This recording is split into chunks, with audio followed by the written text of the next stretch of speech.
Michigan Out of Doors Online is brought to you in part by Mr. Muskie Charters, offering full-service guided fishing trips for walleye, muskie, bass, and sturgeon on Lake St. Clair and the Detroit and St. Clair rivers. Booking information is online at mrmuskiecharters.com. Hey everyone, welcome to Michigan Out of Doors. I'm Jenny Olson and we've got an exciting show for you this week. I spent a day at the gun range with a group of experts who took a look at the 450 Bushmaster round. They checked it for speed, sound, and recoil, and they took a look at what a suppressor did to change all of that. You won't want to miss that story, and Jimmy and Jordan have been working on some other fun stuff for us too this week. Well, that's right, Jenny. We do have another story on this week's show, and it is quite a story. We're going to head to the Upper Peninsula into the middle of Lake Superior to go to Stannard Rock and catch some monster Lakers. Now, we try to bring you that story every few years. It is a very special place up there, and we actually tagged along with Mark and Jake Romanack, along with our own Gabe Van Warmer and Jordan Brown, kind of a joint venture between two television shows. It is a ton of fun with some huge fish. Lots of good stuff on this week's show. You stay tuned. I'm Jimmy Gretzinger. It's time for Michigan Out of Doors. From the first spring rains to the soft summer breeze, dancing on the pine forest floor, the autumn colors catch your eyes. Here come the crystal winter skies. It's Michigan, Michigan out of doors. Someday our children all will see this is their finest legacy, the wonder and the love of Michigan. As the wind comes whispering through the trees, the sweet smell of nature's in the air. From the Great Lakes to the quiet stream, shining like a sportsman's dream. It's the love of Michigan we all share. Michigan Out of Doors is presented by Country Smokehouse. Offering a variety of meat products, Country Smokehouse is located 3 miles south of I-69 and M53, just south of Imlay City. Country Smokehouse is a meat processor, a butcher, and a destination for sportsmen. By G5 Outdoors, makers of the Quest and Prime bows, manufactured and designed in Memphis, Michigan. G5 offers a line of archery bows, broadheads, and accessories on the web at g5outdoors.com. By KL Outdoor, a Muskegon manufacturer of sportsman's outdoor products for over 30 years, featuring the Terrain line of hard-sided hunting blinds designed for quick setup and removal with quiet operation. For more information and other products, kloutdoor.com. Michigan-based Vanguard manufactures an array of binoculars, ranging in size and design, and backed by a lifetime warranty. Discover Vanguard sporting optics at vanguardworld.us. As a fisherman here in the state of Michigan, you've no doubt got a bucket list of places that you'd like to try fishing. One of the ones I was able to check off my list many years ago is located way out in the middle of Lake Superior. Jordan and I hopped in the trucks a couple weeks ago to join Mark and Jake Romanack as they traveled up over the Mackinac Bridge and over the Houghton Bridge into the Keweenaw Peninsula. The destination was Lac La Belle Lodge, which was the starting point for our fishing adventure the next morning.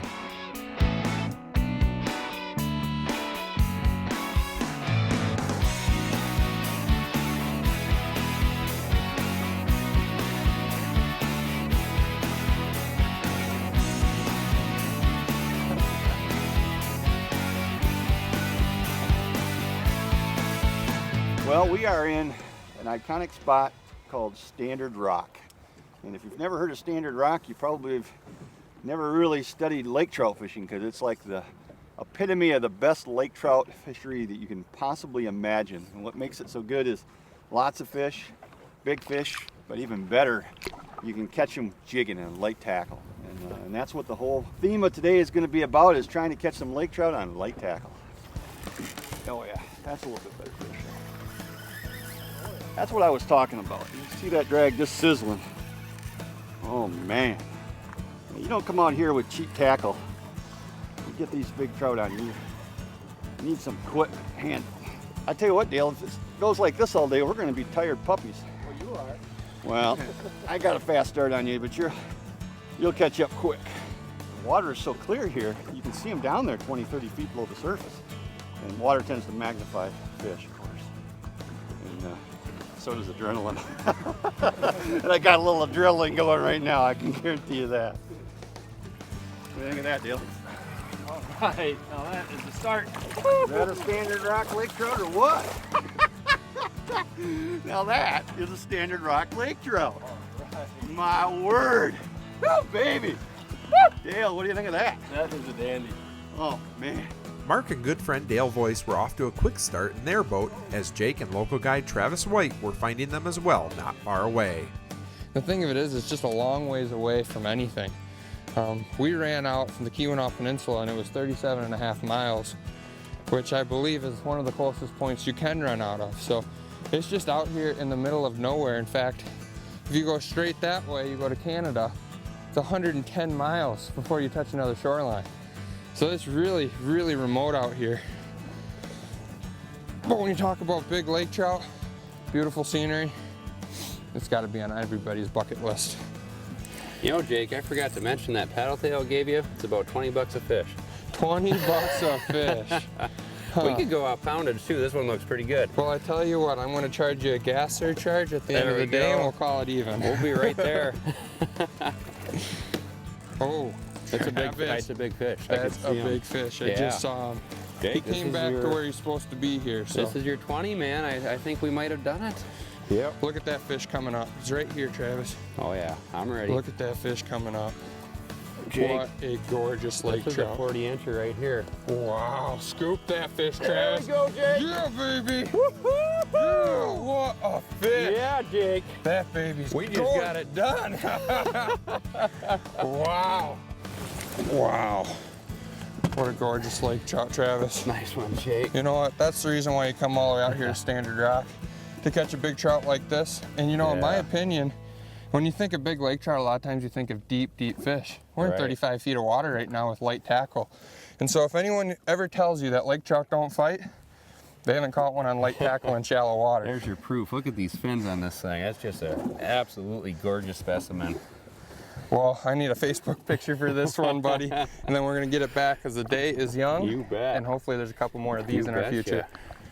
In 1870, the Stannard Rock Lighthouse was basically designed and the beginning of construction occurred here. And when this lighthouse project was originally conducted, it was one of the largest engineering feats ever done on the Great Lakes here, and it still is today. This lighthouse stands over 100 feet above Lake Superior, and today it's actually used as a research station. So there's a lot of instrumentation built on top of the deck of the lighthouse, and that contributes to lots of the different NOAA and different groups here that are monitoring the Great Lakes for environmental changes, you know, weather, atmospheric conditions. So there's a lot of real-time monitoring that comes off of this lighthouse station. So it's a very important station, even though the historical significance of the light itself is much less than what it used to be.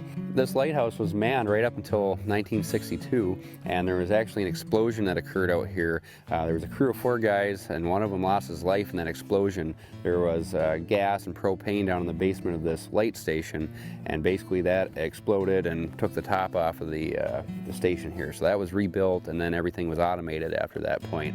And up until that point, you know, folks have been living out here all season long. And since then, it's been basically a pretty lonely place out here. Just a few boats passing by and the occasional seaplane to make a visit to the loneliest place on Earth. Oh man, we just hooked a good one here. Jake, this is a good fish, Is man. that a big fish, Trav? I think so. Oh yeah, Jake. I'll have to grab the net for you, man. This is a big fish, finally. I had 2 or 3 of these things swing and miss today, and I was fiddling around with that stinger hook for a while trying to get it worked out good. Oh, buddy. Look at that thing burping, Jake. Wow, Travis, is that a fish? That is a toad, Let me come down here. toad. Let me get him in a scoop. Wow. Yeah, Jake. That's a heck of a fish, buddy. That Finally. is a heck of a fish. Finally. What a fish, Travis. We finally got her calmed down. And it was a lot of trial and error with some stinger hook setups on that big bait today, but I wanted to keep throwing that big twister because I'd had 2 hits on it and about 3 or 4 follows with fish like this. And wow, it finally paid off, Jake. I'm pumped. We were messing around with a lot of stuff, and Travis was trying to get this bait to work, and we had a lot of short hits. And he took a piece of braid and he ran it through the twister tail itself. And that way, because what happened before with our trailers, it kept catching up here for him, and then a short hit, the fish would bite right here. We would run it right there. Literally, was that your first or second cast? That was the first cast with that. Boom, paid off. Such a big trout. That is man. awesome. You know, one of the things that we've done today is we've obviously been casting a lot. We've done a little bit of jigging as well too, but a lot of casting.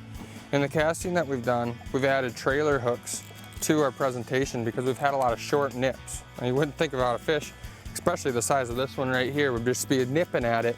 But that's what they're doing, little short bites. And so we put a trailer hook on the back, and that's really what's putting the fish in the boat are the trailer hooks. You know, maybe 1 or 2 fish have actually been hooked with the jig itself. It's that trailer that's following behind the jig.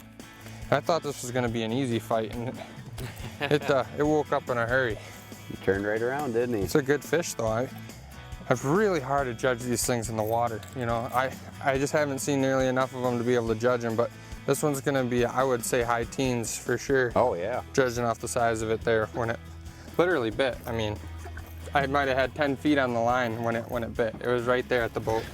That's another big fish. Oh, Travis, what a big fish, buddy. Yeah. Scoop them. Yeah, Scoop them. Well, there we go. Fish. Jake, that is awesome, man. Oh, that's so cool, Travis. That is awesome. That one's on a paddle tail, nice little paddle tail soft plastic. Travis, if you would, you could probably just unhook that. Sure. I don't want to sound spoiled, we've caught a lot of big fish today, but we'll get that one back as soon as possible. Absolutely. This one's ready to go. Give her a little push and help her on her way. Yahoo. This is a pretty decent fish. As the day has progressed here, we've gone from this jigging thing to this casting thing, and both have played big dividends today, but casting definitely has it's been so fun. High quality fish like what I got on here, and to catch them casting with lightweight spinning tackle, oh man, that's fun. Look at that. Is that fish not gorgeous? If that don't put pitter pat in your heart, I don't know what would. Oh man, is he a nice fish. Love it. Actually, I'm picking up on him a little bit more here, and we'll see if I can't get his head up for you. They are so powerful. These fish own you, you don't own them. Nice. That's a good reason to come to Stannard Rock, catch beautiful, beautiful lake trout like that. I'm telling you, at this place, it just doesn't get much better. The guys caught Lakers left and right until their arms were tired. It was one of those unbelievable days you can have out at the Rock. With high sun and calm conditions, Jake hooked into an awesome fish. Let that one sink all the way down to the bottom. That's a good fish, Travis. Jake, that looks real good. You know, like I said, you got to find yourself a good guide because he gave me the bait that he just caught that last big one on. I tie it on, make 10 casts, and now I'm catching a big one. So that's pretty darn cool. Yeah, baby. Oh, yeah, Jake. Yeah, baby. Big fish. Coming down to the depths. Big fish. Look at that. Take me right back down to the bottom again. Look at that reel. And that's exactly like that last one. Oh, he does not want to quit. I've seen a lot of big fish get caught, and this one's definitely in the big fish category. Whenever a rod's bent like that, we yell, big net, big net. You know, a lot of times we'll have a smaller net for some of these, you know, medium-sized fish we catch, and it's a good sign.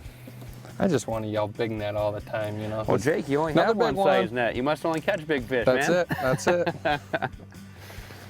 I had some high expectations coming to the Rock. You know, I've mentioned it multiple times today, but it's a bucket list destination. We've done multiple shows here at Stannard Rock, and we get a lot of people that'll email us after the show airs and stuff and talk about how it's been on their bucket list for 20, 25, 30 years. It needs to go to the top of your bucket list. It's a cool, cool destination to come and catch big, giant lake trout, and about as remote as you can possibly be. I mean, we're a long ways away from home. Geez, Jake, you've been pretty quiet here for a little while. It's gotta be a good fish, man. Just hooking them is one thing. Yeah. Getting them to the boat's a whole nother story. Oh, and it's been a long day on the water, and we've been blessed with catching some good fish, a lot of fish. I mean, just trout in general, we caught a lot today. Right. But being able to catch the one that we came here for, and I, you know, the big fish that we caught today, we obviously came here to catch those. Oh, yeah. It never gets old, my friend. Never gets old. If you wanted my blood pumping, you got it.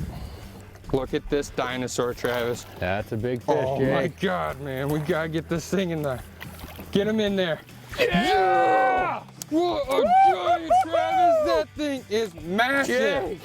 Yeah, oh buddy. Oh my goodness. Dude. This just cost you a fortune. Oh boy. Oh boy. I wish on camera you could feel how hard my chest is pumping right now. That is a monster. Oh, this is a toad of a fish. A toad of a fish. That's probably getting into the mid to upper 30s at the very least, I bet you, Jake. Goodness. Oh, baby. I think it goes without saying, you need to come to Stannard Rock. Where else are you going to catch a lake trout of that size? That is not only a fish of a lifetime, that's a fish of 10 lifetimes. And Jake's a big guy, and this fish is making you struggle, man. Yeah, that's a big fish. Look at these fins. I mean, the size of our hands here, the tail, the power of these fish, incredible. Wow, we're going to keep them alive while keeping them drinking, because that's... Travis, how old do you think that fish is? When a fish gets up to this size, Jake, in Lake Superior, they're growing less than a half a pound to a pound per year maximum. That's probably at least a 50-year-old fish. This thing's been out here forever. It's been out here since this lake has probably been manned, I bet you. That is unbelievable. Just think about that, how long this fish has been in the Great Lakes. Yeah. And we're not ready for him to end his life in the Great Lakes, No. so we want to get some pictures, and we want to get her back. Yeah. Unbelievable fight. Yeah. As with every fish we caught, this old laker returned to the depths of Gitche Gumee. If you've had Stannard Rock on your bucket list, maybe it's time you tried it. You never know what size monster trout lurk in the depths surrounding the rock.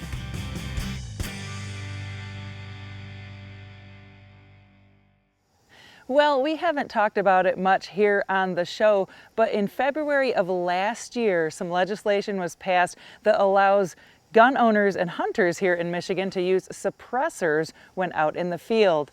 We're going to take a look at how a suppressor changes the speed, sound, and recoil on a 450 Bushmaster here. It's pretty interesting stuff.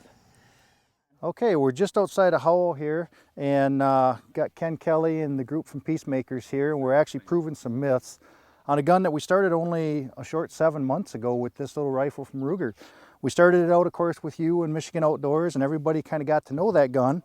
And in 7,000 guns later, we thought we'd finally do some testing out here. So what we did is we brought, this is the 3 different styles that are now available nationwide from Ruger in a Hawkeye Model 77, a Ruger number 1, and also our original variant right here. Then since then, we've also started 22-inch models in stainless, in all kinds of varieties, including porting and brakes, 16-inch stainless in, again, a variety. We've got about 120 of these on display at our store now. Then the original 16-inch blues in a multiple of varieties, 22-inch blue, and then we also went into the left-handed market. So now we have left-handers in both 22 and 16. What an awesome caliber, and sure glad we got them going. With the newfound popularity of the 450 Bushmaster here in Michigan, Randy and the guys thought it would be interesting to gather some facts on its performance. We're out here today kind of debunking all the myths about the new 450 Bushmaster that's available to hunt in lower Michigan. Now, below the previous shotgun line is now the short straight-walled cartridge line. So we're out here kind of testing it for sound, we're testing it for speed, we're testing it for recoil, all the different myths and misconceptions that have been around this now iconic bullet. Oh, today has been really interesting. We found that a brake is actually quieter than a straight bored gun that has no brake on it, which shocked all of us. Our sound meter proved it over and over again. The recoil reduction with Magnaport's brakes were far better, far exceeded Ruger's brake. And our suppressor that we chose to do this session with today, the Bowers, it was under 150 decibels at one point. And speaking of decibels, the crew was using some pretty sophisticated equipment to measure sound and speed. So I brought with us the Bowers Verse 458 sound suppressor, which is specifically designed for 450 Bushmaster, 450 Raptor, 458 SOCOM, and some other larger bore rifles. It's specifically designed to reduce the sound suppression to almost hearing safe levels, which we found out today. And to prove that, I have the Larson Davis Sound Expert meter. And we set all of our recording equipment up to the military standard, what they call 4174. They use it to test soldier hearing damage. So this device can measure quite a few different measurements, specifically octaves and what we call peak decibels and average decibels. So what we're looking at right here is the average decibels of what we're hearing right now, thanks to the mic over there. And then these are the peak decibels that it's heard within this session. So 107 is the loudest thing it's heard in the past 20.5 minutes or so. The suppressor itself is about 11.25 inches long, and it's about 23.2 ounces. It's made of aluminum and stainless steel, so it's very durable. It can take the pressures of anything up to 4570 or 458 SOCOM. After shooting all variations of barrel lengths, brakes, and suppressors, Randy and Matt ran through their findings. Okay, so at this point we have done the 22-inch, both plain with nothing on it, suppressed with a brake and with porting. Correct. And what that's showing us is a plain barrel rises the most. Correct. And is actually the loudest. Next is the brake for loudness, which actually is 1 decibel less with a brake, and then another half a decibel less with the porting, which is just the slots on top. Correct. So you were surprised at the sound levels and the speed differences between them, or the lack thereof. There wasn't. The lack thereof, we basically got them in order here just by the loudness, basically. The loudest gun here was the factory 90-degree howitzer design, and Ken can kind of talk about why that is. Well, when you got 90-degree exit holes, you know, that's where you get more muzzle blast, where it's going to come back at you like back at the shooter. Compared, like our brake, we got radial design with 7-degree forward exit holes. So it comes this start way blowing instead of all coming that straight noise, most of the noise away from you and all that stuff. Second loudest was just nothing on it. Whether Correct. it was a 22 or a 16-inch, doesn't matter. It's still going to be the next loudest.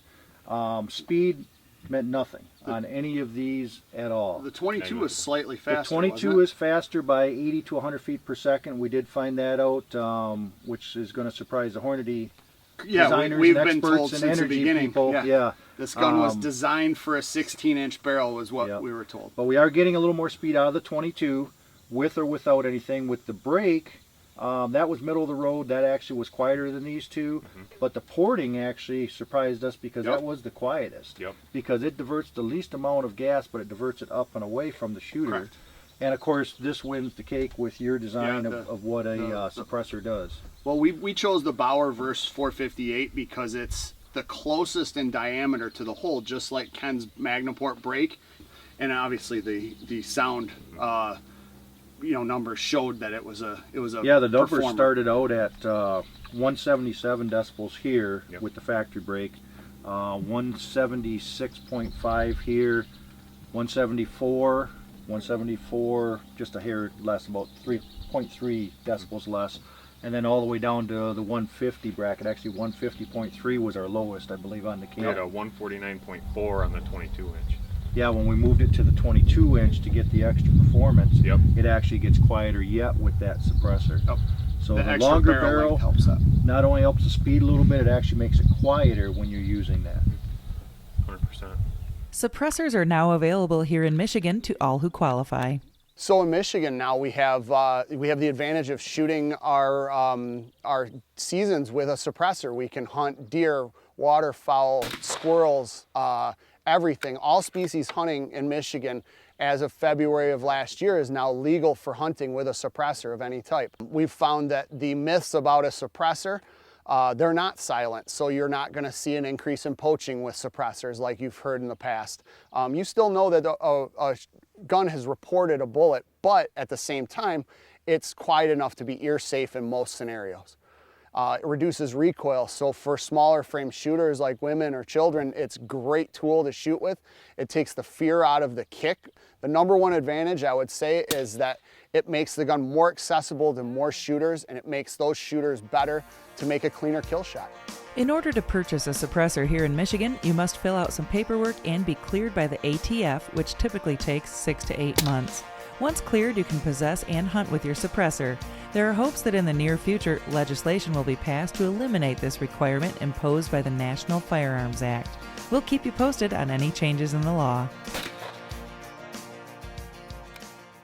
Thanks for joining us this week for Michigan Out of Doors. Make sure you check us out online next time you get a chance. You can do it a few different ways on our website at michiganoutofdoorstv.com.